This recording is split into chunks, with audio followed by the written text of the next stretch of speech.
மகர ராசி. ஸோ மகர ராசிக்கு வந்து பார்த்திங்கன்னா உங்களுக்கு ராசி அதிபதி சனி.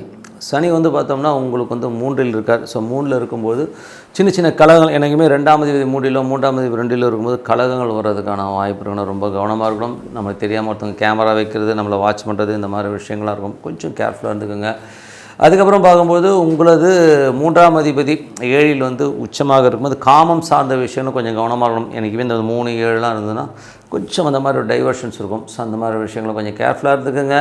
அதுக்கப்புறம் 4 மற்றும் 11ஆம் அதிபதியான செவ்வாய். ஸோ 4 மற்றும் 11ஆம் அதிபதியான செவ்வாய் ஆட்சி பலத்தோடு இருக்கும்போது சொத்துக்கள் சார்ந்த விஷயங்கள் அற்புதமாக இருக்கும். புதிய வண்டி வாகனங்கள் சொத்துக்கள் வாங்கலாங்கிற எண்ணங்கள்லாம் அற்புதமாக இருக்கும். கொஞ்சம் பேசும்போது கொஞ்சம் எமோஷனாக பேசுவோம். மூத்த சகோதர நண்பர்கள்ட்ட வந்து கொஞ்சம் வாக்குவாதங்களை கொஞ்சம் கண்ட்ரோல் பண்ணிக்கிறது ரொம்ப ரொம்ப நல்லது.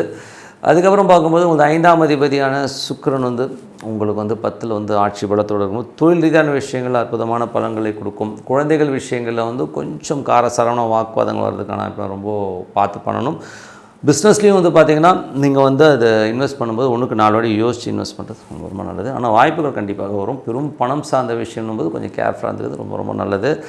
அதுக்கப்புறம் பார்க்கும்போது இந்த 6ஆம் அதிபதியான புதனும் 11ல் இருக்கும்போது வேலையில் நல்ல ஏற்றங்கள், நல்ல லாபங்கள், நல்ல அங்கீகாரம் கிடைக்கிறதுக்கான இப்போ ரொம்ப அற்புதமாக இருக்குது. 7ஆம் அதிபதியான 7ல் வந்து குரு உச்சமாக இருக்கும்போது முயற்சிகள், உங்கள் முயற்சிகள் ஒரு பெரிய வெற்றிகள் கிடைக்கிறதுக்கான வாய்ப்பு அற்புதமாக இருக்குங்க. சுப நிகழ்ச்சிகள் சார்ந்த விஷயங்களுக்காக கொஞ்சம் அலைச்சல்கள் இருக்கும். அது மட்டும் இல்லை, எங்களுடைய 7ஆம் அதிபதி வந்து பார்த்திங்கன்னா நிறைய பிரயாணங்களை குறிக்கிறதுனால சுப நிகழ்ச்சியாக மற்றவங்கள்ட்ட பேசுகிறது, வியாபார ரீதியாக நிறைய பிரயாணம் பண்ணுறமான விஷயங்களும் நிறைய இருக்கும். 8ஆம் அதிபதியான சூரியன் 11ல் இருக்கும்போது ஒரு விபரீத ராஜயோகங்களை அள்ளித்தரதுக்கான வாய்ப்புகளை கண்டிப்பாக கொடுக்கும். ஏன்னா இன்றைக்குமே ஒரு 8, 11 தொடர்பு வந்தாலே வந்து நீங்கள் அடுத்த கட்டத்திற்கு போகிறதுக்கான வாய்ப்புகளை எல்லாம் அள்ளி கொடுத்துருங்க. ஸோ அது ரொம்ப சூப்பரான விஷயம். அது வந்து அற்புதமான பலன்களை கண்டிப்பாக கொடுத்துருதுங்க.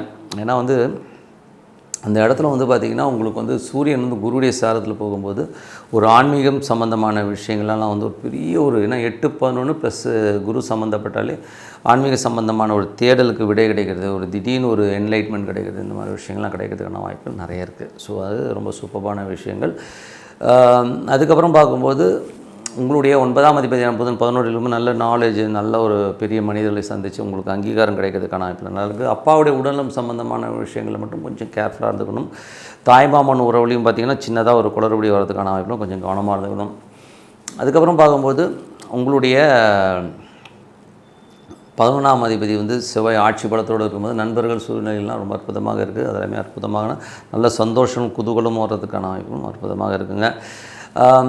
அதுக்கப்புறம் பார்க்கும்போது உங்களுடைய 12ஆம் அதிபதியான குரு வந்து 7ல் இருக்கும். சுப நிகழ்ச்சிகளுக்காக பிரயாணங்கள் கொஞ்சம் செலவு வர்றதுக்கான வாய்ப்பு இருக்குங்க.